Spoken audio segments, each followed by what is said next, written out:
ജീവിതം കൈവിട്ടുപോയ American professional ഗോൾഫറായ എൽറിക് toned അഥവാ tiger would 14 വർഷത്തിന് ശേഷം തന്റെ കായിക ഇനത്തിലേക്ക് ശക്തമായ തിരിച്ചുവരവ് നടത്തിയത് വൻ വാർത്തയാകുന്നു. വർഷങ്ങൾക്ക് മുൻപ് ലോകത്തെ ഏറ്റവും സമ്പന്നനായ സ്പോർട്സ്മാനായി വിലസവെയാണ് പരിക്കേറ്റ് പിൻവാങ്ങേണ്ടി വന്നത്. തുടർന്ന് മദ്യത്തിനും മയക്കുമരുന്നിനും അവിശുദ്ധ ബന്ധങ്ങൾക്കും അടിപ്പെട്ട് ജീവിതം തകർന്ന അവസ്ഥയിലായിരുന്നു. എന്നാൽ ഇപ്പോൾ നീണ്ട 14 വർഷത്തിന് ശേഷം 43-ാം വയസ്സിൽ പുതിയ മനുഷ്യനായി അത്യപൂർവ കിരീടം നേടി ടൈഗർ വുഡ് തിരികെ വന്നിരിക്കുകയാണ്. ഇങ്ങനെ ഒരു മടങ്ങിവരവ് ലോക കായിക ചരിത്രത്തിൽ ആദ്യമാണെന്നാണ് വിശേഷിപ്പിക്കപ്പെടുന്നത്. 83-ാം മാസ്റ്റേഴ്സ് ടൂർണമെന്റിലാണ് കിരീടം നേടി വുഡ് ഏവരെയും ആശ്ചര്യപ്പെടുത്തിയിരിക്കുന്നത്. 2005-ന് ശേഷമുള്ള തിരിച്ചുവരവാണ് ഇത്. ജോർജിയയിലെ അഗസ്റ്റ് നാഷണൽ ഗോൾഫ് ക്ലബ്ബിൽ വെച്ച് ഞായറാഴ്ച നടന്ന ഫൈനൽ റൗണ്ടിലാണ് വുഡ് തിരിച്ചുവരവ് നടത്തിയിരിക്കുന്നത്. 2005-ന് ശേഷം ഇതാദ്യമായിട്ടാണ് വുഡ് ഇത്തരത്തിൽ മാസ്റ്റേഴ്സ് കരസ്ഥമാക്കിയിരിക്കുന്നത്. വുഡിന്റെ കുത്തഴിഞ്ഞ ജീവിതത്തെ തുടർന്ന് അദ്ദേഹത്തിന്റെ വിവാഹ ജീവിതം താറുമാറാവുകയും 2010-ൽ വിവാഹമോചനം നടക്കുകയും ചെയ്തിരുന്നു. തുടർന്ന് 2017-ലായിരുന്നു ജീവിതം മാറ്റിമറിച്ച ലുംബർ ഫ്യൂഷൻ സർജറിക്ക് അദ്ദേഹം വിധേയനായി തീർന്നത്.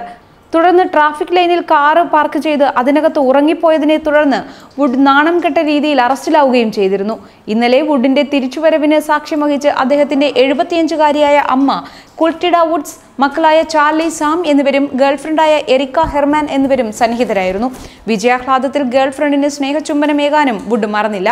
വുഡിന്റെ 2-ാം വയസ്സിലായിരുന്നു പിതാവ് ഏൾ വുഡ്സ് അദ്ദേഹത്തെ ഗോൾഫിന്റെ രംഗത്തെത്തിച്ചത്. 2006-ൽ അച്ഛൻ മരിച്ചതിനു ശേഷം വുഡ് വിജയിക്കുന്ന ആദ്യത്തെ മാസ്റ്റേഴ്സുമാണിത്.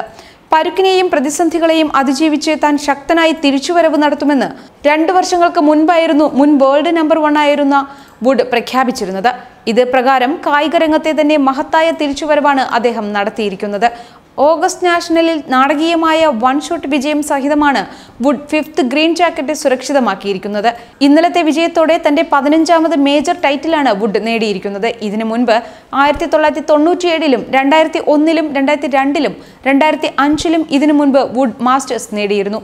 ഇതിനു പുറമെ 1999-ൽ PGA ചാമ്പ്യൻഷിപ്പ്, 2002-ൽ US ഓപ്പൺ, 2008-ൽ US ഓപ്പൺ എന്നിവയും വുഡ് നേടിയിരുന്നു. വളരെയേറെ വിവാദങ്ങൾ നിറഞ്ഞ ജീവിതവുമാണ് വുഡിൻ്റേത്. ന്യൂയോർക്ക് സിറ്റി നൈറ്റ് ക്ലബ് മാനേജറായ റേച്ചൽ ഉച്ചിറ്റേലുമായി വുഡിന് അവിശുദ്ധ ബന്ധമുണ്ടെന്ന വാർത്ത 2009-ലായിരുന്നു പുറത്തു വന്നിരുന്നത്. എന്നാൽ വുഡ് ഇത് ശക്തമായി നിഷേധിച്ചിരുന്നു. ലോകത്തിലെ ഏറ്റവും സ്ത്രീലമ്പടനായ കായിക താരമെന്ന ആരോപണം വരെ വുഡ് നേരിട്ടിരുന്നു. അതായത് നിരവധി സ്ത്രീകളുമായി ബന്ധപ്പെടുത്തി അദ്ദേഹത്തിനെതിരെ ആരോപണങ്ങൾ ഉയർന്നു വന്നിരുന്നു. ഇതിനെ തുടർന്നാണ് 2010-ൽ ഭാര്യ എലീനുമായി വുഡിന് വേർപിരിയേണ്ടി വന്നത്. മദ്യവും മയക്കുമരുന്നും ഉപയോഗിച്ച് വണ്ടി ഓടിച്ചു എന്ന പേരിൽ 2017 മെയ് 29-ന് വുഡിനെ ഫ്ലോറിഡയിലെ ജൂപ്പിറ്റർ ഐലൻഡിൽ അറസ്റ്റ് ചെയ്യുകയും ചെയ്തിരുന്നു. ന്യൂസ് ഡെസ്ക്, മറുനാടൻ TV.